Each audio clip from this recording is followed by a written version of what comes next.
한예연 책 모임을 하겠습니다. 4월 책으로는 죽은 신의 인문학 이 책입니다. 이상철 목사님, 한백교 목사님, 또 한신대학교 교수님 죽은 신의 인문학이란 책이고 2018년 책인데요. 그래서 이 책을 가지고 나누려고 합니다. 그래서 썸니움 북클럽으로도 했었고, 그래서 지금 한예연 모임으로도 책을 나눠보려고 하는데, 혹시 책에 대한 인상평, 소감 혹시 기억나는 거, 느낌 어떠셨는지 궁금합니다. 어떠셨어요? 그냥 살펴본. 저는 그 들어가는 말에서 이제 왜 인문학이랑 신학을 담론으로 꺼내셨는지에 대한 이야기를 하셨는데 되게 그 지점이 공감도 되고, 어쨌든 서로 상호 보완해야 되는 관계로 이제 상담자와 내담자 서로의 좋은 상담자가 되어줘야 된다, 이런 얘기까지 하시면서 그 사라지는 매개자였나요? 네. 네. 그 부분을 읽으면서 되게 좀 공감을 많이 했던 것 같아요. 저도 인문학에 대한 필요성을 학교 다니면서 되게 좀 많이 느꼈던 게, 제가 어쨌든 저희 교단 안에서 신학을 배우고 공부하면서 느꼈던 거는 인문학에 대해서 굉장히 이제 좀 거부감도 심하고, 이제 인문주의의 반대말 이제 신본주의로 등치시켜서 이해하는 게 강하다 보니까 저도 처음에는 다 그렇게 생각을 했었거든요. 근데 이제 뭐 종교개혁이나 이런 역사 관점에서 이제 인문주의를 평가할 때 이제 그렇게 등치시키지 않고, 이제 뭐 인문주의의 반대말은 스콜라주의에 대응해서 나온 게 이제 인문주의였고, 또 그 인문주의의 영향을 받은 게 이제 종교개혁이다라는 평가들을 많이 하시더라고요. 근데 그 과정 안에서 인문학이나 그런 인문주의 관점이 오히려 이제 그 시대 안에서 신학이나 또 교회를 성찰할 수 있는 귀한 거울, 또 도구가 될 수 있겠다는 생각을 했었는데, 이 책도 그런 관점에서 이제 서로의 관계들을 설명을 하고 있는 것 같아서 되게 좀 재밌겠다, 이런 좀 생각을 했던 것 같아요. 목사님 배경으로는 성결교 네. 쪽이고, 그리고 또 심리학을 지금 공부 네, 석사하고 하고 계시니까 또 그런 비유들도 적절하게 더 와닿으셨을 것 같습니다. 그렇죠? 네. 뭐 조금 더 얘기하기 전에 일단 그냥 간단하게 소감 조금만 나누고 요 얘기 다시 얘기해도 좋을 것 같아요. 요 책에서 이런 얘기를 하셨는데, 인문, 신학 비평을 번박하게 말하면 당대의 문화 현상에 깃든 함의를 들춰내면서도 그 사회의 구조를 해부하는 것이다. 저는 너무 동의되는 말이죠. 근데 당대 문화 현상에 깃든 함의를 들춰낼 때의 도구가 인문학이냐 신학이냐에 대한 명확한 구분이 아니라 어떻게 상호 응답하면서 이거를 해석해낼 수 있느냐, 그리고 이 사회 구조를 해부하는 것도 마찬가지로 둘이 어떻게 조응하고 응답해야 되느냐, 이런 숙제를 던져주는 책이라고 생각하는데, 과연 우리는 두 개를 다 소화하고 있는지 두 개를 다 모르고 있는지. 그러니까 어쨌든 둘 다 이해하고 있어도 사실은 둘 다 이해하고 있으면 더 좋겠지만 둘 다 모르면서도 아는 척하는 경우가 매우 많지 않을까, 이런 아주 순진하면서도 중요한 생각들이 좀 들었던. 책의 접근은 조금 어려울 수 있고 그렇지만 조금 풀어서 이 책의 의미를 해석해 본다면 그런 의미가 있지 않을까. 그래서 책의 순서가 1부에서가 이제 원래 그런 현대 정치 철학자들이나 윤리학자들, 푸코, 레비나스, 데리다, 정신분석하는 락강이나 이런 걸 한번 건들고, 그 다음에 오늘날 이런 이야기가 회자되는 세상에서 신학은 어떻게 바뀌어야 될까, 이런 얘기를 하고, 그 다음에 3부에서는 조금 2018년 기준으로 저자가 좀 집중해야 하는, 관심 가져야 하는 사회적 주제들을 살피면서 앞에 신학과 인문학을 같이 활용해서 좀 성찰해보는 그런 순서로 되어 있습니다. 저는 이제 목사님이랑 전 장로교 통합 쪽이고, 성결 쪽이고, 신학교 안에서는 이런 스타일로 공부를 한 게 많진 않았던 것 같아요. 그냥 그 세계만의 다 그 교단 안에서의 그 세계가 있어서 우리가 최고야라는 그 자부심들 있잖아요. 저도 신학교 다닐 때 처음부터 그런 건 아니었는데 학교를 한 1년 차 때까지만 해도 그러지 않았는데 2년 차쯤 되니까 장로교 통합의 어떤 프라이드가 이제 좀 나도 모르게 막 생겨나면서 까이뱅이 최고지 아니면 칼바르트가 최고지 막 뭐 이런 식으로 그게 세계에 아주 키고 이 모든 인문학이든 뭐 과학이든 뭐 이런 건 조금 이제 하위 그런 게 약간 중세 스타일인데 이게 나도 모르게 조금 태도가 있었던 것 같아요. 그래서 이런 책을 신학생 때 조금 봤어도 좋았을 것 같은데 순서가 그래서 한신대 친구들은 좀 부럽다 그런 생각을 하면서 책을 봤습니다. 그러니까 신학 커리큘럼이 약간 교만해지는 커리큘럼 같지 않으세요? 전 지나고 보니까 좀 그런 느낌 들어요. 그러니까 신을 얘기하고 신으로 세상을 얘기하는 그런 건데 그 체계가 몇 년 동안 그 안에서 몸담고 배우다 보면은 조금 그런 약간의 학문적 교만함이 자연스럽게 좀 생기게 되는 게 좀 있지 않나. 저 공부할 때는 음. 신학이 모든 학문에 이제 가장 위에 있는 거로 음. 얘기를 많이 하셨어가지고 자연스럽게 그런 교만하게 되는 것 같아요. 아하. 그렇게 또 만드는 것 같고. 근데 나와서 보니까 너무 많이 깨지죠. 신학교 나오면 이제 약간 어디 써먹을 데도 없고 네. 되게 저는 교육 얘기를 하시니까 또 교육하셨잖아요, 목사님도. 참 너무 그냥 그 울타리 안에만 갇힌 게 더 심한 것 같은 생각도 들고 또 되게 그 울타리를 넘어서는 거, 또 그 넘어서 그런 상상력을 가지고 하는 거에 대해서 굉장히 좀 폐쇄적이잖아요. 그러다 보니까 이런 인문학에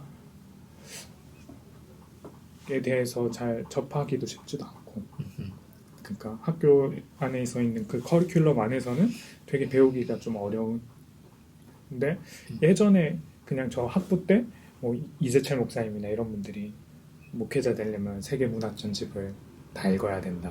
뭐 그런 얘기들, 것들이 그래도 그런 인문학적인 감수성이라고 해야 되나? 아니면 관점들의 필요성을 그런 식으로도 좀 얘기하신 게 아닐까 이런 생각도 좀 들고. 인문학이 뭘까라는 생각이 지금 잠시 들었거든요. 책을 많이 읽고 독서량을 늘리는 게 인문학을 많이 아는 건가? 이렇게 등치시킬 수는 없을 것 같다는 생각이 들어요. 이 책에서 저자가 계속 철학자들을 등장시키고 윤리적인 문제를 계속 제기하면서 자꾸 뭔가를 발견하게 하잖아요. 주체를 발견하게 하고 타자를 발견하게 하고 또 환대가 뭔지 실제 윤리 이렇게 계속 뭔가 발견하게 하잖아요. 그러니까 인문학이라는 것이 결국은 저의 개인적인 인문학적인 그냥 그 정의라고 할 수는 없겠지만 인문학을 잘했을 때에 갖게 되는 하나의 문장이라고 한다면 저 제 개인적인 갖고 있는 그 주제는 뭐냐면 그래 너는 있는 그대로 괜찮아 라고 생각을 하거든요. 왜냐하면 내 존재 자체가 거절당하지도 않고 누군가의 관계 안에서 소화당하지도 않고 너 있는 모습 그대로 괜찮아 라는 메시지를 주는 것이라는 생각을 갖고 있어요. 그러다 보니까 결국은 나를 잘 발견하고 타인을 잘 발견하고 어떻게 모르는 사람과의 사이에서 어떻게 관계를 더 풍성히 해갈까 이런 게 필요한데 그런 것들을 이미 이런 윤리적인 언어, 철학적인 언어로는 오히려 더 잘 소개하고 있는데 교회가 그것을 등한시하고 있다라는 생각을 곧바로 하게 되더라고요. 그러니까 그런 면에서는 인문학이 가져다주는 좋은 영향을 발로 걷어차버리고 있는 것 라는 생각이 드는 것도 분명히 있는 것 같아요. 저자는 일단 그 3부 시작할 때 인문학을 세상이 이렇게 불합리한데 나만 잘 먹고 잘 살면 이것은 죄악이 아닐까를 묻는 것이 인문학이다. 뭐 이런 식으로 세상의 시대의 고통과 슬픔의 원인을 밝히고 함께 그 비참과 탄식을 극복할 방도를 모색하는 비판 정신 뭐 이런 식으로 인문학을 설명하고 있고 세상을 이해하는 하나의 틀거리 같은 거니까요. 그래서 뭐 인문학의 정의도 다 다르겠지만, 그러니까 이렇게 정의할 때는 또 신학이 사실 가야 할 방향도 이렇게 겹치는 부분이 있기 때문에 그래서 같이 좀 어울릴 수 있는 것 같기도 하고. 저는 그냥 스스로 제가 이런 인문학, 인문주의 이런 관점에 대해서 언제 좀 관심이 생겼냐 하면 지금 딱 세월호나 이제 국정농단 때 제가 갖고 있던 그 신앙의 배경 안에서 이제 의문이 생기기 시작했죠. 이렇게 신앙생활 하는 게 맞나? 그런 세월호 사건에서 이제 교회 안에서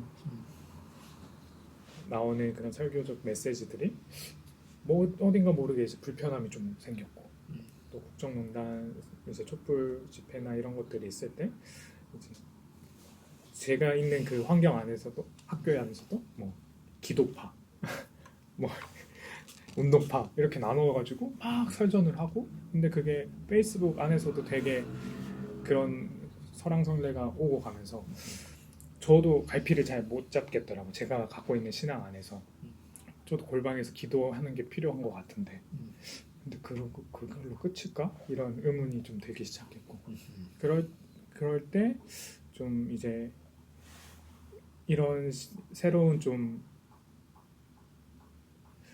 가지고 있던 신앙의 균열을 내주기 시작했던 게 이제 인문주의나 이런 관점들을 통해서 좀 세상을 이해하게끔 바라봐 주셨던 분들이 많이 계셨던 것 같아요. 지도해 주셨던 좀 교수님도 그런 쪽으로 좀 지도를 해주셨고, 또 저는 이제 되게 이제 최종원 교수님 책이나 이런 글들을 통해서 되게 그런 영향도 좀 이제 받기 시작했던 것 같고, 그래서 되게 그 말씀하신 것처럼 이 사회에 대한 관심이 그때부터 저는 좀 생기기 시작했던 것 같고. 여기서도 제 생각에 저자의 문제, 저자가 보는 중요한 포인트, 그거가 이제 개토화 문제 같아요. 그래서 세상과 섞이지 못하고 자기들만의 언어로 개토화되어 세상과 불화되는 교회의 단절 현상. 사실 그 단절 현상이 심화된 게 이 책이 일단 장르고 통합에 국한하면 그 심화된 폭발 지점이 이 책이 출판되는 2018년이었거든요. 제가 교회로 이제 나오는 제도 공개를 나오는 해이기도 했고, 소수자 조금 이제 퍼포먼스 했다가 곧 장록에서 이제 고생이 시작되는 그때였는데, 그러니까 세상 일반 시민들이 되게 고민하고 아파하고 좀 끙끙 앓고 이런 문제들은 있는데, 교회는 이제 자기들만의 담론에 빠져 있다가 세상의 시민들을 돕는 게 아니라 오히려 더 이제 힘들게 돼서 이제 교회가 근심 걱정이 되어버리고, 그때 막 세습 이슈가 막 뉴스에 막 자꾸 이제 MBC나 뭐 이런 데 이제 나오기 시작하고, 그러니까 교회가 세상에 힘든 사람들 와서 좀 쉬어가고 힐링이란 말도 이제 싫어하니까 좀 안식을 주고 다시 힘과 용기를 줘서 가는, 약간 지나가는 하나의 좀 햇빛을 막는 약간의 그늘 같은 그런 공간이어야 되는데 뉴스에 나오는 걱정거리가 되어버리는. 그래서 아마 이 저자도 한국에 와서 그런 교회 현상들 보고 마음이 아파서 이런 포인트를 짚고 책을 쓴 것 같아요. 그래서 이 형식도 좀 재밌죠. 그냥 신학을 사실 말하고 싶지만 그 전에 일반 인문학적 거를 먼저 다 넣고 그 다음에 순서를 뒤집어서 신학 얘기를 하면서 어떻게 갈까 보면은 이제 신학의 그 알게 모르게 생긴 그 교만함에 대해서 일단 신학 먼저 막 신학자 누구 한데 세상 사람들이 아무도 알지 못하는 우리 신학교 안에서 와 엄청나다 이 교수 와 세계 우리 학교 신학 교수님 혹은 막 설령 세계적인 월클 신학 교수여도 사실 세상의 일반 사회에서는 그냥 그런가 보다 약간 그런 건데, 그냥 그때는 저도 신학교 다닐 때는 좀 너무 그랬던 것 같아요. 휘양이 막 뭐라고 하죠? 그 뒤에 뭐가 있어가지고 광희가 있는 것처럼 해서 약간 그랬던 것 같고, 처음부터 이렇게 공부를 했으면 좋았을 텐데 좀 그런 아쉬움이 있는 것 같긴 해요. 매우 얇은 책인데 김용규 선생님이 쓴 책 있잖아요. 아주 잘 몰라요. 그리스도인은 왜 인문학을 공부해야 하는가. 되게 얇은 책이거든요. 네. 근데 개론처럼 매우 잘 정리가 되어 있어요. 그러니까 아주 그 기원 전에 철학이 발흥하던 그 시기부터 최근에 이르기까지의 그 철학과 신학이 어떻게 조응하고 있고 인문학과 신학이 어떻게 조응하는지에 대해서 굉장히 정갈하게 쓴 책이라고 저는 생각하거든요. 이거 저희는 정리해서 이제 교우들과 함께 나누기도 하고 그러는데 요 맥락만 이해해도 사실은 인문학이 어떻게 신학에 영향을 주고 또 어떻게 응답하면서 자리매김해왔는지. 근데 어쨌든 제가 제 소견에는 이게 신학이 모든 이성들을 짓눌렀던 시기를 중세라고 보통 표현을 하잖아요. 암흑시기라고 말할 땐 그런 의도였을 테니까. 근데 그 중세를 벗어나기 시작했을 때에 중요했던 그 르네상스와 종교개혁, 그리고 그 이후에 계몽주의에 대해 응답하지 않고 문을 닫아버렸던 근본주의적인 태도, 무오설 이런 쪽에. 근데 교회는 그 이후로 그대로 있다 생각이 드는 거죠. 그러니까 교회는 틀리지 않았어. 잘못된 부분은 서로 응답해가면서 조응하지 않고 교회가 가진 영향력과 권력 안에서 교회는 틀리지 않았어라고 굳건히 말하고 있는 채로 세상이 계속 변하면서 오히려 계몽주의를 지나서 오히려 서구는 계몽주의를 넘어서는 그 다음 단계로 또 고민하게 되고 영성에 대해서 관심 갖고 이런 페이스로 가는데 교회는 세상과의 소통을 끊어버리고 난 다음에 자기 성에서 그냥 계속 그냥 머물러 있는 그런 느낌이 많이 들죠. 그러니까 이 죽은 신의 인문학 같은 경우는 신학을 공부했는데 인문학과 어떻게 소통할까라는 고민이 든다면 그건 이미 소양을 갖춘 사람들이라는 생각이 듭니다. 그러니까 전에도 말씀드렸지만 교우들, 우리가 함께하는 교우들은 그 정도 고민 안 하고 살았을 거거든요. 어떻게 더 쉽게 라고 표현해야 될까요? 더 재미있게 얘기해 줄 수 있을까? 그런 고민을 조금 더 하게 되는 부분도 있고. 그 소양을 갖춘 사람들이란 전제가 있다 보면 우리가 흔히 막 그 엘리트주의 아니냐 뭐 이런 얘기를 하잖아요. 인문학적인 이런 소양이 저희는 아까 신학부터 신학이 좀 더 교만해지고 그러다 보니까 저희가 인문학 없어도 신학으로 뭐 이렇게 다 세상을 이해하고 해석할 수 있어? 또 세상을 우리가 통찰할 수 있어? 이렇게 생각을 했었는데 이제 신학이나 이런 신앙이 없는 사람들은 다 갖고 있는 기본 소양인가? 그러니까 그런 세상적인 정규 코스나 이런 과정 안에서 가질 수 있는 건가? 그건 좀 궁금해요. 다양하지 않을까요? 이해가 관심 있는 사람들은 뭐 교양 수준에서 유튜브 보거나 뭘 하거나 이럴 것 같고, 근데 이 책에 나오는 푸코, 레비나스, 데리다 이런 거는 조금 그냥 정규 교육 과정에서 메이저가 아니어서 되게 관심 있는 사람들만 조금 좋아할 것 같은 거긴 해요. 그런 거를 주로 가져온 거고. 근데 이제 예를 들어 이런 거죠. 저도 전에 일했던 교회에 모두가 그런 뭐 인문학이나 이런 거를 모든 시민, 거기 교회로 오는 사람들 시민으로 볼 때 다 관심 있는 건 아닌데, 근데 교회 참여자 리더십 중에 대학 교수도 있고 저희 사회학 교수도 있고 뭐 건축학 교수도 있고 되게 사회에서 엘리트 지식인들도 다 있단 말이에요. 근데 교회에서 통용되는 논리는 굉장히 중세적인 거로 간다는 거예요. 약간 이중성. 네. 그러니까 근데 교회 참여자들이 모두가 그렇게 그런 공부만 하고 막 이런 분들은 아니긴 한데 자기 멤버십에 그런 지식인들도 좀 섞여 있고 그러면 당연히 교회가 그런 이야기도 같이 공명하면서 컨텐츠가 나올 걸 저는 기대할 거라고 생각하거든요. 모두가 그렇게 막 공부를 해야 된다 이런 건 아닌데 근데 이게 단절돼 갖고 여기 일반 사회 지식인들도 교회에 오면 다 이제 입을 닫아야 되고 약간 이상한 논리 정속돼야 되고 안 그러면 나가셔야 되고, 그러니까 이게 교회가 큰 윤리적 문제를 일으키지 않을 때 문제가 안 될 수 있는데 교회 큰 문제가 이제 빵빵 터지면 이제 회복 불가능한 상태로 나락으로 떨어지게 되는 것 같아요. 저는 이런 푸코나 레비나스나 뭐 베냐민이나 이런 얘기들이 되게 이제 어렵다고 느껴지는 분들이 많을 거라고 생각이 드니까 네. 그런 분들과 이런 얘기들을 어떻게 또 쉽게 할 수 있을까? 요 일부에는 요거는 네. 모든 교인이 알아야 할 필요도 없고 네. 모든 시민이 알아야 할 교양은 아니라고 봐요. 근데 좋게 생각할 통찰력이 있는 사람들인데 예를 들어 베냐민 같은 경우는 영화나 예술하는 사람들 되게 많이 다루고 푸코도 데리다도 약간 텍스트 해석학하는 사람들 많이 다루는데 아무래도 자기 전공과 관련된 거를 할 때 많이 하죠. 안 그러면 보통 지나가면서 이름만 알거나 보통 그런 게 좀 더 많은 것 같고. 근데 이제 신학과 관련해서는 되게 종교, 신학과 관련해서는 얘기할 거리가 굉장히 많죠.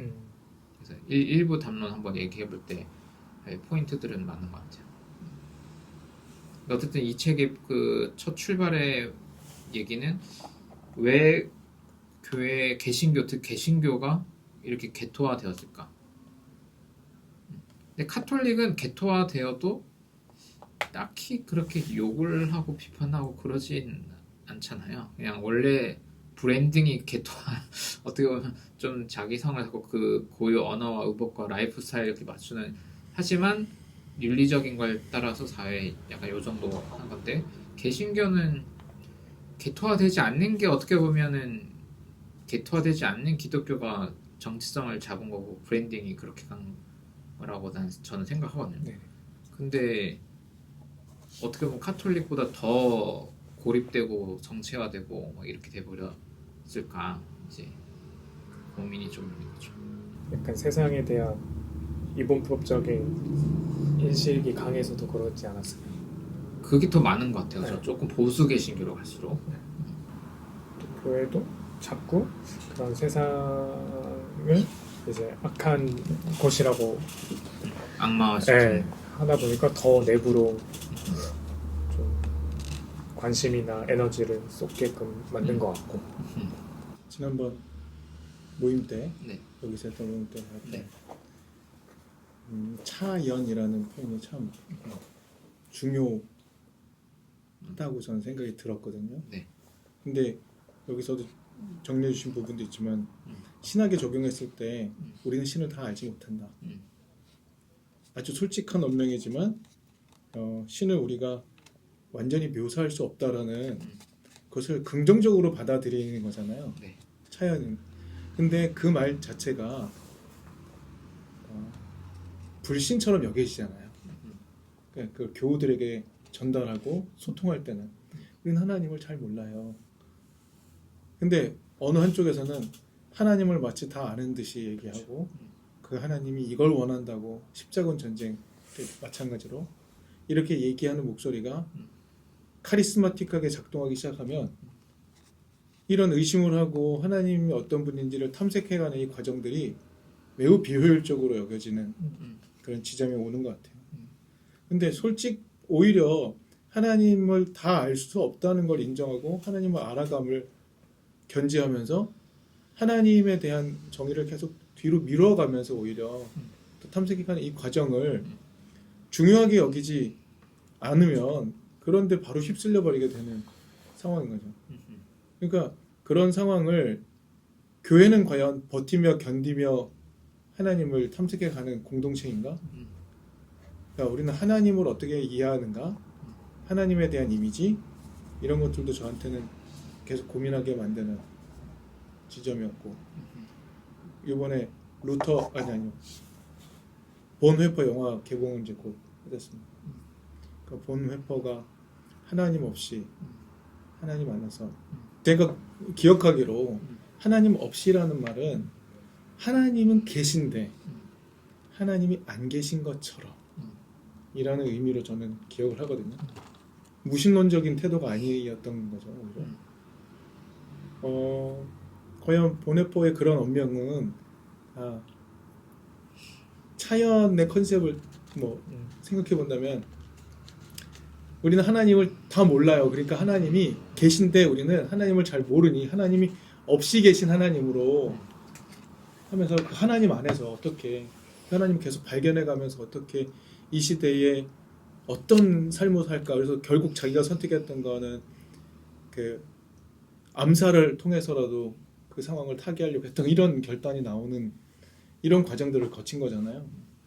또 과연 우리는 그런 힘이 있나? 그런 걸 교우들과 나누고 있나? 그걸 해낼 수 있는 목회자나 신학자나 과연 얼마만큼 같이 존재하고 있을까? 뭐 이런 생각도 하게 되는 그런 상황인 거죠. 찬스케 일부러 넘어가서 아까 차연이란 말은 이제 데리다의 언어가 나온 거고, 그러니까 여기서 철학자들은 예를 들어서 우정이 뭐냐, 사랑이 뭐냐, 환대가 뭐냐라고 할 때 거기에 일반적으로 사회가 합의한 특정한 그 정도 개념이 있는 게 아니고 우리가 그냥 그 스피릿 정신을 따라서 그냥 끊임없이 노력할 뿐, 우리가 모두가 동의하고 알고 있는 우정이란 없다. 모두가 알고 있는 그런 절대적 의미 환대란 없다라고 하는, 그래서 불가능성이 가능성이라는 표현을 쓰거든요. 그래서 그럴 때 나온 조합해서 만든 단어인 거예요. 이걸 차연이란 말을 모르니까 내가 교양이 없네 이런 게 아니라 일부러 멍 때리게 하고 충격을 주려고 못 알아듣게 하려고 만든 단어들이고, 여기서 하는 대부분의 학자들은 자기 세계만의 언어들이 다 있어요. 그래서 우리가 영어를 배우고 뭐 중국어를 배웠듯이 요 논리들에 들어가기 위해서는 그 고유한 언어장의 언어들을 배워야 하는 그런 문제가 있고, 말씀하신 또 그런 인문학에서 그런 걸 고민하는 걸 가지고 신학과 조국할 때, 아니 그냥 우리 사회에 우정이나 사랑도 좀 합의가 어려운 건데, 그러면 더 큰 개념인 신이라는 개념에 있어서는 당연히 겸손해져야 되는 거가 너무 당연한 거죠. 그러니까 그 신학에서도 고대 신학에서도 부정신학이라는 방법으로 그런 게 다 이미 있는 거고, 우리가 알 수 없다는 걸 전제하고서도 내가 하나님을 상상하고 기대하고 그렇게 살아가는 겸손함,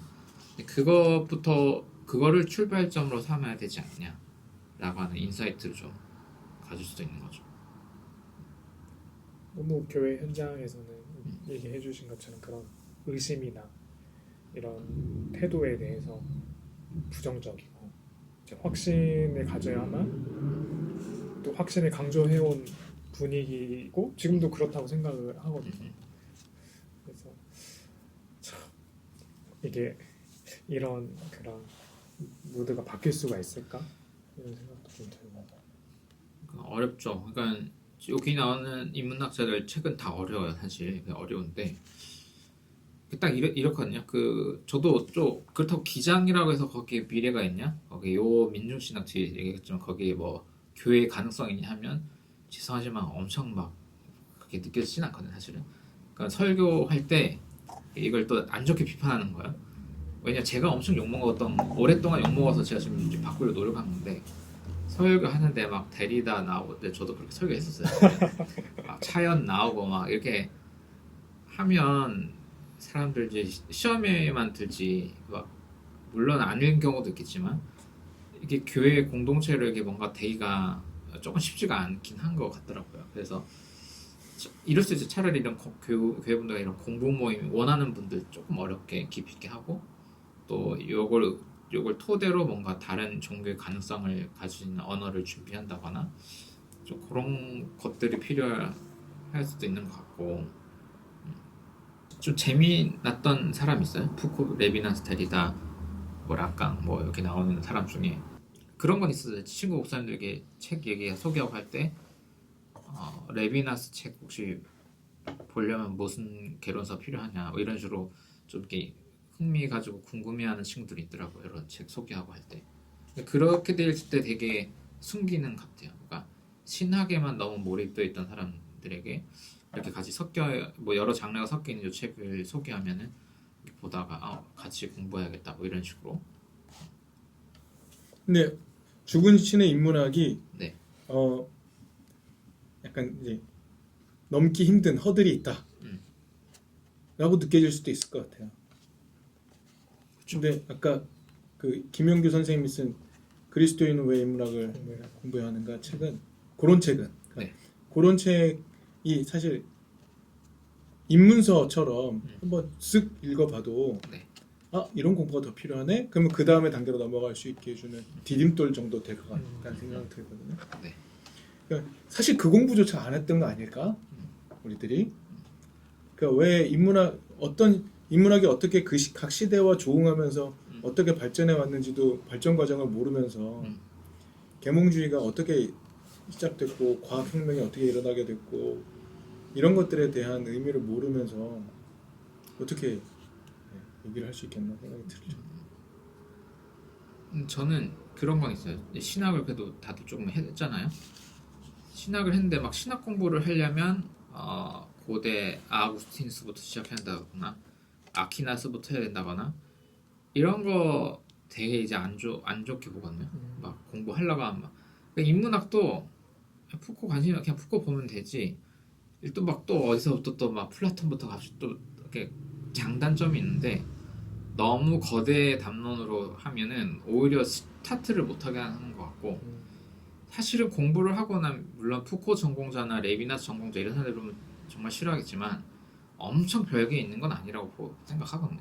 그러니까 근데 이제 좋은 통찰들과 인사이트들이 있고 이걸 같이 놨을 때 새롭게 창발되는 것들이 있고 그냥 그래서 좋을 뿐이지 막 세계의 모든 비밀이 있는 답도 아니고 그냥 편하게 이렇게 조금 훑어보고 또 응용하고 부족하면 또 공부하고 이렇게 하면 되는데 요게 또 너무 되어 있는 분들은 또 우리가 신학하는 사람들이 또 그 교만에 빠지듯이 막 락강을 안 하면 막 엄청 미개인인 것처럼 막 한다거나 푸코를 모르면 막 지금 현대인이라고 하면 안 된다. 또 이것도 그렇고 그냥 재밌는 거 조금씩 하면 되는 것 같아 제 생각에는. 그 재미를 느끼기까지 네. 거기까지 어떻게 이끌어갈 것이냐. 그쵸. 그것도 중요하죠. 맞아요.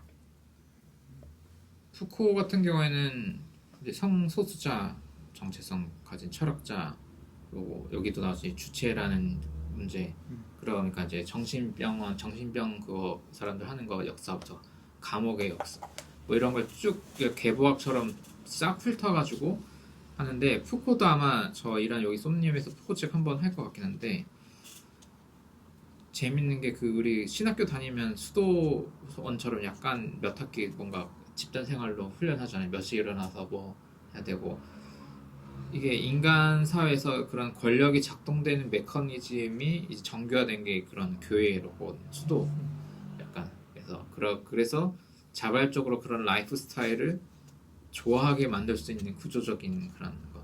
네. 그런 거를 되게 오래 고민했던 사람이고 또 우리 한의원에도 막시즘 좋아하는 사람도 있겠지만 약간 어떤 사람들은 이제 경제 구조 뒤집는 그런 막스 운동에 집중했는다는 사람이 있었으면 이제 막스 지나서 100년 이후에도 막 거기에 엄청 몰입하는 사람들을 하이퍼 막시스트라고 하는데 푸코도 약간 이런 막스 운동에 빠졌다가 또 튕겨서 나온 사람이거든요. 왜냐면 자기 문제는 지금 이거 정체성 문제도 있지만 이런 정신과 문제부터 사회 구조 문제 세팅 뭐 이런 거 있잖아요. 해야 할 게 되게 많은데 이 사람들은 맨날 막스 이러고 있으니까 충돌이 있어서 어떻게 보면 문제를 짚고 나가는 데 있어서 다양성이라는 주제를 굉장히 처음 열어 제낀 사람이기도 하고 그래서 그러면서 개신교 이야기도 좀 하기도 하고 막 이래서 같이 생각할 거리들이 많은 그런 사람입니다. 얘기가 나온 김에 어쨌든 막시즘에 대한 이야기를 학문적으로든 접할 수 있는 기회가 거의 없이 성장해 왔잖아요, 사실은.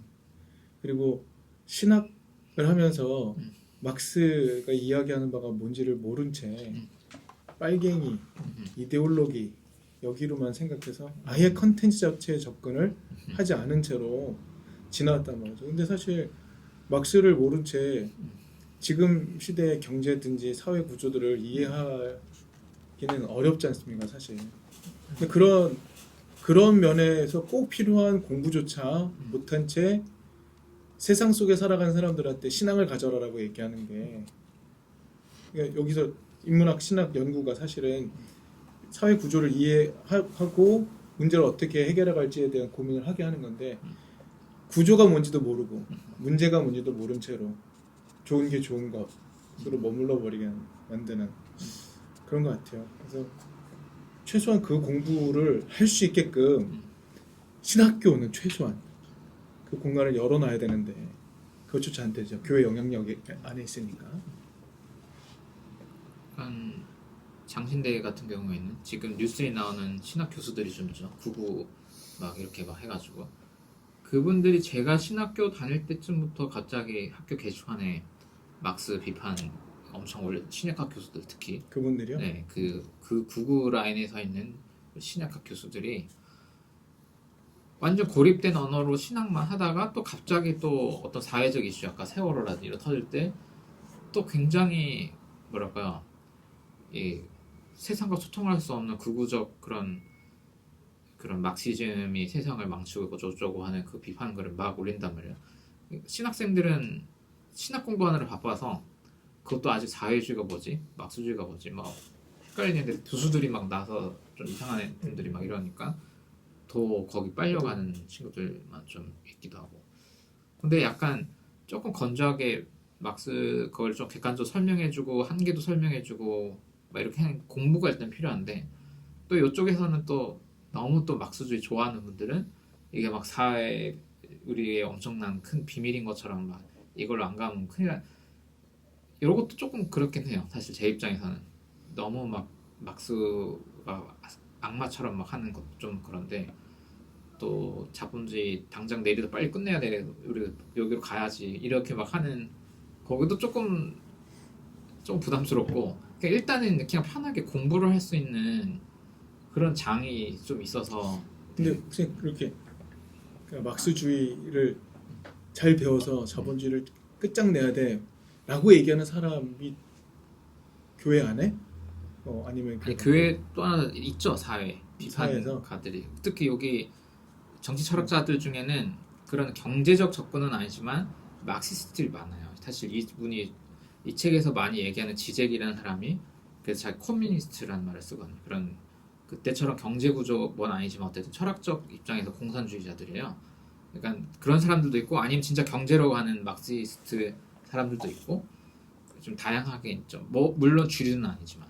근데 어쨌든 지젝도 어쨌든 커뮤니스트라고 얘기하지만 막스가 이야기했던 공산주의와는 다른 공산주의잖아요. 결국에는. 그렇죠. 새로운 시대이기 때문에 그렇죠. 하지만 레닌도 말하고 막스 말을 엄청 많이 하죠. 그렇죠. 그러니까 어쨌든 판타지처럼 자본주의가 완성이 되면 공산주의로 넘어갈 것이라는 아주 전통 그 막시즘 자체에서 이게 아니다라는 걸 확인을 다 했잖아요. 그래서 네네. 하지만 여전히 자본주의에 포섭되어 있는 이유는 무엇인가를 구분하고 왜 우리는 공산주의를 가야 되는지 이런 정도의 논의를 네.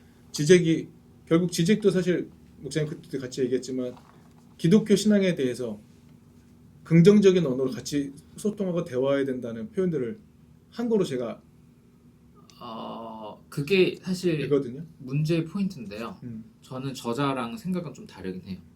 그러니까 옛날 지젝은 그랬을 수 있을 것 같은데 최근의 지젝은 그냥 이게 예를 들어 자본주의 다음에 공산주의일 것처럼 기독교라는 종교의 세계장이 있으면 그 다음에 유물론으로 갈 때는 이거 완전히 버려야 되는 걸로 말하는 걸로 전 작년에 지젝이 쓴 책을 보면 그렇게 표현을 책이 해서 아직 번역 안 된 책이었나요? 크리스찬 에이시즘이라는 기독교 무신론 이렇게 할 때 근데 아마 이 선생님이 저자분이 새로운 책을 내실 텐데 지젝과 신학에 관한 챕터가 있는 걸 봤어요. 근데 과연 그게 지젝의 최근 담론까지 가지고 온 건지 혹은 지젝이 옛날에 했던 이야기 가지고 본인이 변호를 하는 건지 잘 모르겠어요.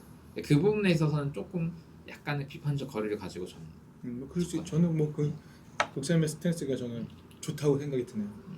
그러니까 그 지젝의 언어를 다 받아들여야 된다. 이건 분명히 우리는 그냥 아니니까. 비판 정신만 가지고 그렇죠. 오면 되거든요. 그런 정도의 접근을 해주면서 우리한테 이런 생각을 해봐라고 던져주고 우리 받아서 그래 고민해보고 이 정도의 소통할 수 있는 공부, 여유, 대화 그렇죠. 이런 것만 있어도 우리도 사유하고 이건 우리도 이거는 거절할 수도 있고 수용할 수도 있고 되는데 맞아요. 절대로 이건 다 써도 안 돼.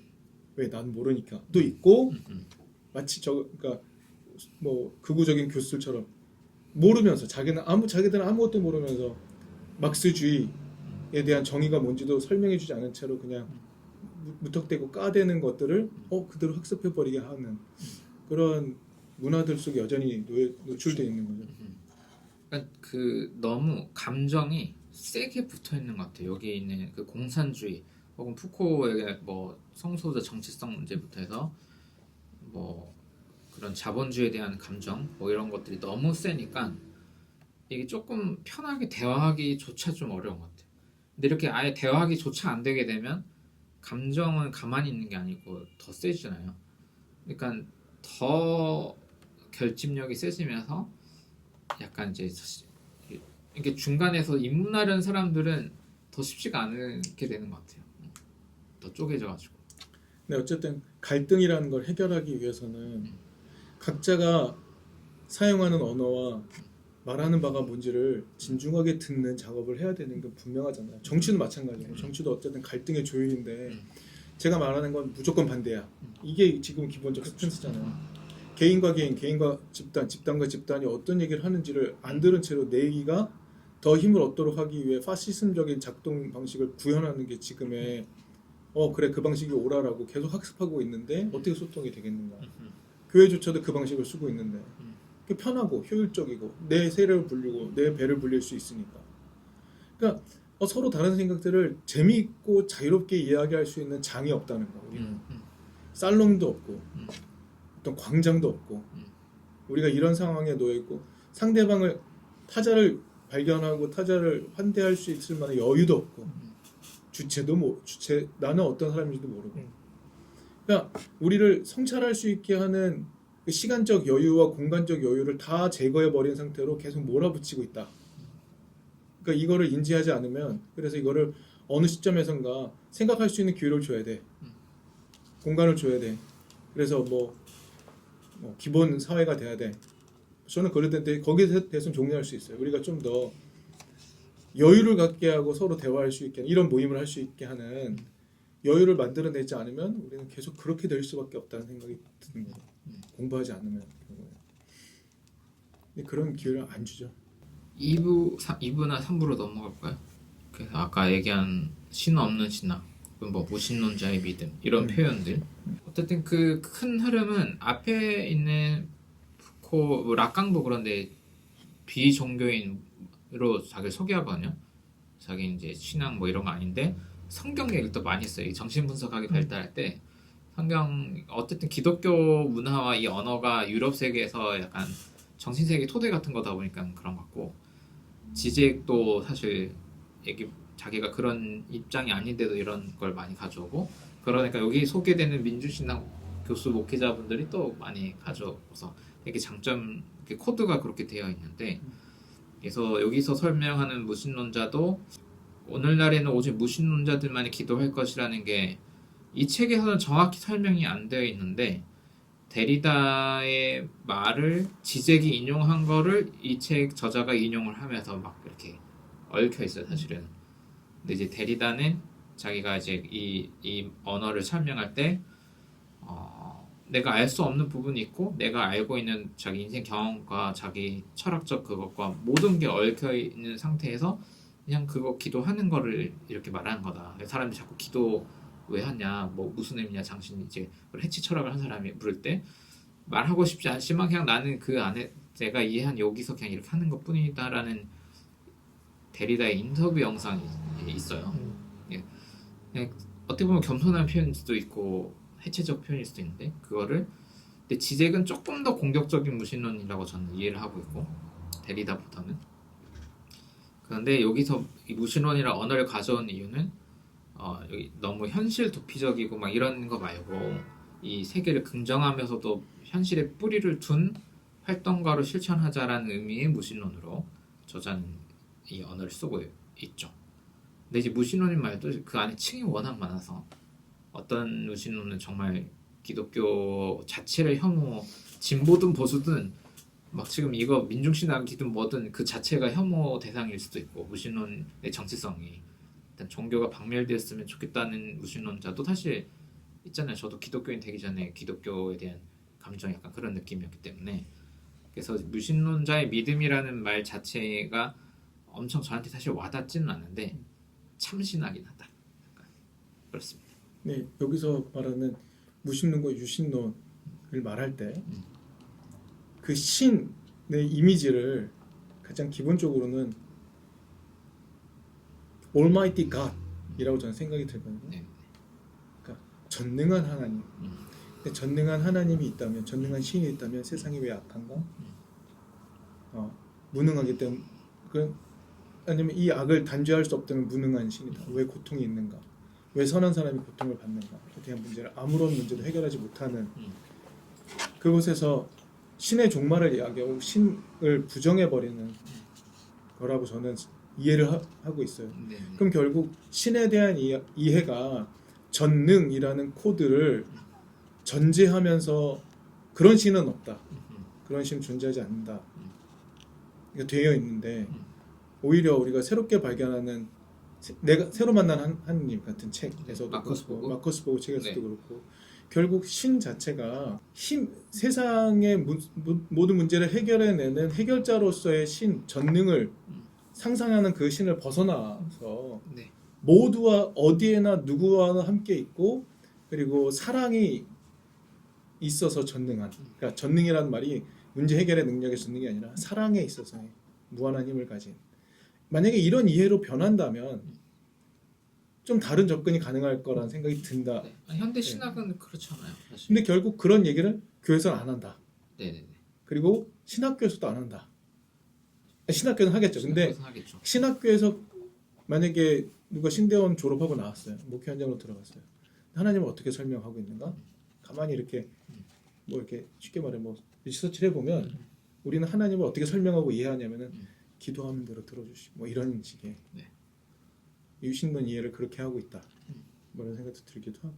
네, 그러니까 그렇다고 해서 그 현대 신학의 그런 신앙관을 무신론이라고 할 필요는 없잖아요. 그렇죠. 그러니까 어그로를 끄는 언어로는 괜찮은데 그걸 에이시즘이라는 정체성으로 굳이 이렇게 그렇죠.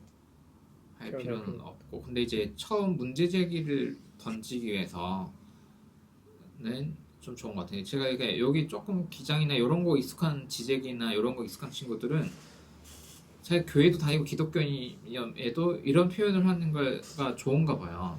사실 신은 없죠. 무신론자 맞습니다. 이런 게 이렇게 해야 되게 인문학적 교양에 있는 현대 시민으로 이해하는 것 같더라고요. 저는 이제 그럴 필요는 없고 이 단어 안에 스펙트럼에서 그렇게 할 수 있는 여지가 있다는 건 알겠지만 그렇게 일반 사회에서 그렇게 통용될까라고 할 때는 좀 회의적이고 그런 얘기를 하는 지적조차도 사실 굉장히 부정적으로 전환되는 것도 같이 고민을 해야 된다. 제 생각에는. 제가 다 이해하고 있는 건 아니겠지만 그런 면에서 신을 만나가고 신과 하나 되어가는 과정으로서의 영성 훈련이라는 요 작업이 저는 좀 유의미하다고 생각이 들거든요. 그러니까 그 전통적 유신론은 아니지만 내가 하나님을 만나가고 하나님을 알아가는 과정을 현재 계속 걸어가고 계신 그런 분들은 동안 목사님 말씀하신 것 같은 스탠스를 계속 걸어가요. 뭐 신은 없죠. 근데 뭐 교회 생활 열심히 하고 뭐 그럴 수 있어. 이게 아니라 하나님이 우리 함께 계세요. 그런데 전통적인 유신론 뭐 이런 느낌이 아니라 하나님을 그 안에서 사랑의 하나님을 발견하고 그 사랑의 하나님과 어떻게 소통하며 자기를 발견해가는 이런 면으로 성장해가는 그리스도인들도 분명히 있거든요. 저는 그런 면이 훨씬 더 저 개인적인 성향으로도 맞고 필요하다고 생각이 들어요. 그런데 그 과정은 지금 우리가 논의한 대로 우리가 교회 안에서 전통적으로 오랫동안 유통되어 왔던 신학들을 좀 넘어서는 작업들이 필요하잖아요. 근데 이것도 사실은 오랜 시간 좀 걸릴 수도 있고 필요할 수도 있겠다 생각이 들기도 하고 어쨌든 그래서 동안 목사님 말씀하신 것처럼 신을 버리지 않는다라는 것이 가능하다 생각이 듭니다. 그러니까 신학에서는 지금 이 얘기가 새로운 얘기가 아니 사실 그냥 다 하는 얘기인데 그게 종교 집단 안에서 문화화되지 않은 거잖아요 전혀. 그게 문제고 근데 진보나 여기에서 때리는 거는 좀 사실 어그로성으로 때리는 게 많다 보니 근데 이제 일단 근데 아무런 이런 문제 의식이 없는 사람들에게 이걸 좀 교육시키는 데로는 이 책이 정말 특별함이 있는 것 같고 근데 중요한 거는 그렇다고 해서 어떻게 다시 재구성을 하는 게 있냐 그러면은 신성을 어떻게 이해해야 되죠? 그럼 기도는 뭐죠? 그럼 뭐 어떻게 그런 구체적인 얘기들은 없는 이분 말로는 그렇게 그냥 또 저 정신분석학이나 저기 사는 것처럼 그냥 공백으로 놔둬야 된다. 그렇게 해서 답이라고 하면 좀 그렇고 어쨌든 체계를 만들지 않아요. 그냥 그게 비판 철학을 하는 사람들은 그게 맞는데 근데 교회는 교회 없이 팔짱 끼고 비판만 하려는 게 아니고 현실에서의 구체적 모임을 만들어내려는 사람들이다 보니 사실 비판 철학하는 태도는 가져오지만 그 다음에 무언가가 필요하다는 거거든요. 그래서 여기서도 민주신학을 고민할 때도 지금 위기인데 독재 정권 때 말 했어 싸워서 알겠어 그때 민주 그렇게 싸워. 근데 그 다음 어떻게 가야 되지? 그러니까 그 후배들이 알아서 잘 찾아봐라고 끝나는 게 저는 민주신학자는 아니지만 민주신학 들어간 대학교 어린 애들이 보면은 너무 멋진 얘기를 쫙 했는데 데리다 얘기 많고 후코 얘기 많고 인문학 얘기 많은 건 알겠는데 그러면 요건 뭐냐고요? 신학은 이제 그게 좀 솔직히 좀 허하다는 거죠. 비판 정신의 약점은 약간 그 다음에 바로 넘어가잖아요. 낮은 자와 함께 그 틀린 말은 아닌데 바로 그냥 여기 오빠라지 가고 여기 가고 이렇게 하니까 이게 약간 큰 방향은 너무 맞거든요. 근데 뭔가 이렇게 알맹이가 조금 약한 느낌일까? 저쪽 보수 교단 제가 있었던 데는 이렇게 윤리학, 인문학 그런 실천적 이건 좀 빼먹고 중간을 넣긴 하는데 너무 옛날 거를 그냥 무지막지로 막 때려 넣어서 열받고 약간 그랬다면은 여기는 너무 인문학, 윤리학 너무 좋고 실천도 다 좋은데 정작 그래서 신학을 어떻게 되는지에 대해 이 부분이 너무 약하니까 그런 아쉬움이 있습니다. 근데 이 저자가 생각하신 부분은 어쨌든 인문이 그런 그냥 비판 사유 통찰할 수 있는 그런 새로운 통찰을 이끌어낼 수 있는 도구로서만 얘기를 하신 게 아닐까. 약간 그 방법이나 구체적인 거는 약간 시대나 상황에 따라 계속 달라질 수 있다 보니까. 맞아요. 달라질 수 있죠. 근데 이게 비판 철학의 약점인 것 같긴 해요. 왜냐면 이런 정치 철학자들, 비판 철학자들의 얘기로 정치나 사회 현실이 구조화되는 건 아니고 이분들이 이제 바깥에서 때리면은 계속 때리다 보면 언젠가 조금 모양이 변형되고 약간 이런 느낌이 있다 보니까. 근데 좋았던 거는 그런 거였습니다. 그래서 오늘날 종교개혁적 인간은 뭐지? 라고 하는 질문은 이제 지금 이번 주에 저기 잘 이렇게 정리가 되시면 그분이 어쨌든 이 현상의 그 기저에 한국 개신교가 좀 역할이 한 거잖아요. 카톨릭도 아니고 개신교가. 그러면 다시 이거를 반성하면서 오늘날 한국사에서 현대에서 종교개혁적 인간 어떻게 해야 될까를 교회가 스스로 좀 성찰해야 되는 시간 같긴 합니다. 목사님, 동원 목사님 주신 질문 여기도 있고 방금도 하셨던 오늘날 종교 개혁적 인간이 된다는 거. 이게 질문 주셨는데 서로 답은 안 한 채로 한번 해봐도 재밌을 것 같아요. 네. 이 책에서 얘기하는 종교개혁적 인간은 어떤 의미인가요? 그 텍스트를 데리다 철학으로 들어가서 성경 텍스트 밖에는 그러니까 성경은 성경이고 성경을 해석하는 그 담론이 중요하다는 맥락으로 텍스트 자체에 해치 철학을 적용하면서 루터의 의를 설명했던 걸로 기억을 하고 있어요. 그 데리다의 이제 해치 철학으로 해서는 텍스트 바깥에는 아무것도 없다라는 건 그냥 글은 글인데 이걸 이제 해석하는 해석자가 이제 뭔가 자기 들어가서 투사시키는 그런 걸 얘기 많이 하잖아요. 그래서 루터의 그런 성경 번역 활동은 일종의 그 전에 카톨릭 세례가 어떤 대항 담론을 만들어내는 그런 데 의의를 두는 것으로. 그래서 과거의 그런 신앙을 복구하는 방식으로 되돌아가는 건 아니고 지속적으로 무언가 새로운 대학 담론을 만들어내는 게 종교개혁적 인간의 정신이다. 막 이렇게 방향이 가는 것 같아요. 종교개혁적 인간이란 것도 어떤 비판 정신이라고 하면은 통할 수 있는 게 있긴 한 것 같아요. 동환 목사님이 이제 그래도 교회를 시작합니다 해서 교회가 그런 재구성의 의무를 저버렸다는 얘기를 하셨었잖아요. 그래서 기독교 유산이 참 너무 귀한 게 많은데 그런 것들을 오늘날 이런 맥락과 이해 안에서 재번역을 해서 네. 또 그 신앙이 신에 맞게끔 작동할 수 있게끔 만들어가는 게 저는 그런 의미인 것 같아요. 종교개혁적 인간이 그런 것들을 그 과정에서 저는 그 인문학적인 그런 통찰이 필요하고 이 시대를 이해하고 또 해석하기 위해서 그 안에서 저희가 또 신학적인 그 관점을 가지고 유산을 아까 문제점으로 지적하셨듯이 그런 것들을 만들어내는 게 저희 몫인 것 같고 그냥 목사님 글이 생각이 나네요. 저가 교회 운동을 하는 입장에서 필요한 거는 이런 거 공부 다 했어. 그 다음에 그래서 교회에서 예배는 뭐고 설교는 뭐고 성찬을 하더라도 또 루터가 말하고 깔뱅이 말하는 이유로 할 수는 없잖아요. 지금 현대인이. 그러면 이런 모든 이런 주체 문제라든지 이런 비판 철학의 정신에서 그게 누군가의 주체성을 훼손하지 않는 방식으로 성찬이 되려면 또 어떻게 되지? 이게 새로운 의미를 또 어떻게 담아야 되지?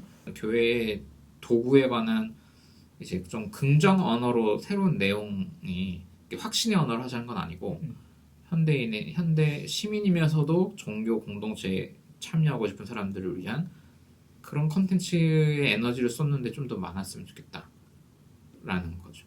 만약 이분이 민주신학을 그렇게 정의한다면 지금 그 얘기를 해줬으면 좋겠고 그래야 조금 다른 느낌의 그런 새로운 감성의 신앙 공동체들이겠구나 시민들도 알 수 있게 지금 그 다음 세대에 이런 고민하는 신학생이나 예비 목회자분들에게는 그런 담론들이 필요한 거죠. 저는 한 목사님 얘기하신 것처럼 우리가 지금 이게 18년도 책인데 이 수준도 못 있지 않나. 근데 만약 이게 없으면 이 공부를 해서 강의해서 시험 뭐 A 받고 A플 받고 하는 거 똑같아. 성부와 성자 그게 나쁘다는 건 아닌데 어차피 보수교회 하는 거랑 똑같이 다만 차이는 있죠. 물론 시위를 많이 나가. 그건 리스펙. 그건 인정. 근데 정작 교회를 모여서 하는 건 어차피 똑같은 거. 뉴스를 좀 더 많이 보고 시위를 많이 나고 많이 싸운다는 거 인정. 사회 문제에 더 관심 많은 거 알겠는데 근데 이제 현대 사회에서의 문제 해결은 저는 이제 종교적 방법보다는 다른 방법으로 진행되는 게 좀 더 많다고 보기 때문에 그 실제 사회 문제 해결을 하는 걸로 이걸 딱 브랜딩하기는 좀 쉽지 않다라는 생각은 좀 있어요. 교회를 그렇게 네. 브랜딩하는 건. 네, 예를 들어 젠트리피케이션 문제를 싸우는 게 교회가 나가야 한다라고 할 때 젠트리피케이션이 좋다는 게 아니라 종교인들이 가서 기도하고 투쟁하는 걸로 그걸 해낼 수 있느냐 할 때 그 문제를 해결하는 방법은 현실 사회에서 전문가들과 해야 될 일이지 요거를 교회로 끌고 와서 그렇게 하는 게 필요할 때도 있긴 한데 사회법으로 안 될 때는 좀 투쟁해줘야 게 맞긴 한데 그건 임시적인 거지 그걸 그렇게 갈 수 있을까? 만약에 그 생각에 동의 여부를 모르신다면 전 동의한다. 동원 목사님 생각에 동의한다. 근데 그 기독신앙이 가지고 있는 신비로움이라고 얘기를 만약에 한다면 결국 저는 여기서 나왔던 차이한 표현을 그냥 우리가 익숙한 종교 언어로 표현하자면 마라나타가 아닐까 생각을 하거든요. 이미와 아직이라고 막 표현하는. 그러니까 우리가 그 이미와 아직이라는 얘기를 할 때 가장 기본적으로 가지고 있는 건 하나님 나라에 대한 희망이라고 저는 생각을 해요. 그러니까 거기에 대해 그러니까 반드시 올 거야 막 갈망하면서 오지 않으면 안 돼라는 그런 태도가 아니라 그 나라는 옵니다. 오는데 오늘 우리는 여기서 어떻게 살아야 되죠라는 그 나라를 맡기 위한 여유로움을 가지고 오늘 살아가는 힘, 뭐 이 정도로 우리가 얘기를 한다면 그걸 하도록 하기 위해 필요한 커뮤니티 어떤 신앙적 활동을 저는 다 긍정할 수 있어요. 근데 마치 내 기도를 통하여 네 소원이 이루어질까라고 말하는 어떤 욕망을 하나님 삼는 태도들을 교회 신앙으로 포장하고 있는 그런 태도는 일단은 답이 아니고 거절해야 되고, 근데 이미와 아직과 같은 그런 신앙을 같이 잘 유지하면서 서로 잘 지낼 수 있는 커뮤니티를 만들어낼 수 있나? 이 질문을 던질 때 와, 해야 될 게 되게 많다, 넘어야 될 게 아직도 많다, 이런 생각이 들고, 교회가 누군가와 연대해주고 싸우는 거는 좋죠. 근데 제가 항상 고민하는 바, 그 사람들이 와서 쉬고 놀고 먹고 위로받고 다시 나갈 수 있게 하는 공간으로서의 교회면 좋겠다는 생각을 저는 갖고 있다. 그 아주 중요하고 의미 있는 일이야. 내가 여기서 막 투쟁한다 그래서 이루어지지 않을 수 있어. 하지만 내가 지금 여기서 투쟁해서 이루어지지 않는 거, 이거 안 되는 거, 이게 아니라 그렇게 같이 싸워주면서도 희망을 잃지 않는 태도는 다른 얘기라고 생각이 든다. 이렇게 얘기해주고, 싸우고 돌아왔을 때 같이 위로해주고 또 나갈 수 있게 해주고, 이런 공간으로서의 교회, 나는 이것도 필요하다. 그러니까 결국 동아 목사님 아까 얘기했지만 우리가 갖고 있는 수많은 예전들은 어떤 신학적인 의미를 갖고 전통을 만들어 왔어요. 그러니까 신학 공부를 안 했어도 그 예전 전통을 지키면, 그러니까 그걸 집리하는 목회자가 몰라도 그 의미가 뭐 전통 속에 녹아 있는 대로 이제 막 스며들겠죠. 그런데 그걸 바꾸고 의미를 다르게 전달하려고 하면 엄청 많은 공부와 숙고와 이걸 통해서 우리는 이런 의미입니다라고 재교육을 시킨 채로 해야 된다라는 생각이 들거든요. 근데 그걸 해낼 수 있는 목회자가 과연 많을까? 이런 생각. 그리고 이걸 우리가 잘 개발해서 딜리버리 했어도 새로운 예전과 새로운 순서에 한번 해봐야지, 이건 아니잖아요. 그게 아니라 야, 나는 이런 생각하고 이렇게 예절을 만들었어, 너의 생각을 여기다 같이 해서 해봐. 이것도 필요하죠. 근데 또 이렇게 해버리면 예배학 교수는 야, 왜 그따위로 해? 뭐 이렇게 될 수도 있잖아요. 그럴 때 저희는 이런 이유 때문에 성찬을 아이들도 하게 하고 세례받지 않은 사람 같이 성찬합니다. 뭐 이런 식의 디펜스를 할 수 있는 정도의 준비가 되어 있어야 내 공동체에 내 예식이 의미가 있게 되는 거지. 그러니까 그런 정도의 그 수준까지 같이 좀 도달할 수 있게끔 할 수 있는 여유가 필요하고 공부가 필요하다는 생각은 계속 합니다. 계속 답이 이렇게 생각이 도는 것 같기도 하지만 너무 어렵네요. 근데 주는 것만 계속 이렇게 학습하기 사실 바쁘죠. 근데 그걸 어느 시점에서 이거 아닌 것 같은데 라는 질문 한 번만 던져도 꼭 요 무한 루프의 반복을 벗어날 수 있는 동력은 될 것 같아요. 어떻게 좀 계속 얘기된 정합 시대에 맞는 정합성을 갖는 사유를 우리가 해가고 그런 방식들을 만들어낼 수 있을까에 대한 고민이 더 좀 깊어지는 것 같아요. 네. 책 자체의 형식과 이런 소개하는 이런 신학이 아닌 데서 오는 그런 좋은 인사이트들, 배울 점 상당히 많고, 요걸 보고 그 다음 요 한신대의 친구들은 어떤 고민을 하는지 좀 들어보고 싶다라는 생각도 듭니다.